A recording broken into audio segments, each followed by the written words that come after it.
পড়তে হবে, নিজেকে রেডি করতে হবে, আর খেলতে হবে। একই সাথে যে গান শিখতে চায় সে গান শিখবে, সেই ব্যবস্থা আমরা করব। যে মিউজিশিয়ান হতে চায় সেই মিউজিশিয়ান হবে, সেই ব্যবস্থা ইনশাল্লাহ আমরা করব। যে খেলতে চায় সে খেলার হবে, সেই ব্যবস্থা আমরা ইনশাল্লাহ করব। ঠিক আছে? এই তোমাদের সাথে আমার কন্ট্রাক্ট। কিন্তু ওই যে প্রথমে যেটা বললাম, তোমাদের সকলকে বাংলাদেশের অ্যাম্বাসেডর হতে হবে। অ্যাম্বাসেডর হতে হবে, হবে তো? ইয়েস। তাহলে আজকে আমার কথা শেষ। আকাশ খারাপ, বাড়ি যেতে হবে সবাইকে। ভিজা চলবে না, ভিজলে আবার জ্বর আসবে, আম্মু বকা দিবে কিন্তু। ঠিক আছে?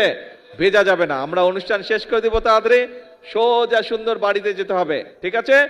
আর আজকে থেকে সকলকে প্রতিজ্ঞা নিতে হবে যে এই বাংলাদেশ তোমার, এই বাংলাদেশকে গড়ে তুলবে তুমি, এই বাংলাদেশকে বিশ্বের বুকে পরিচিত করাবে তুমি, তুমি আর তুমি।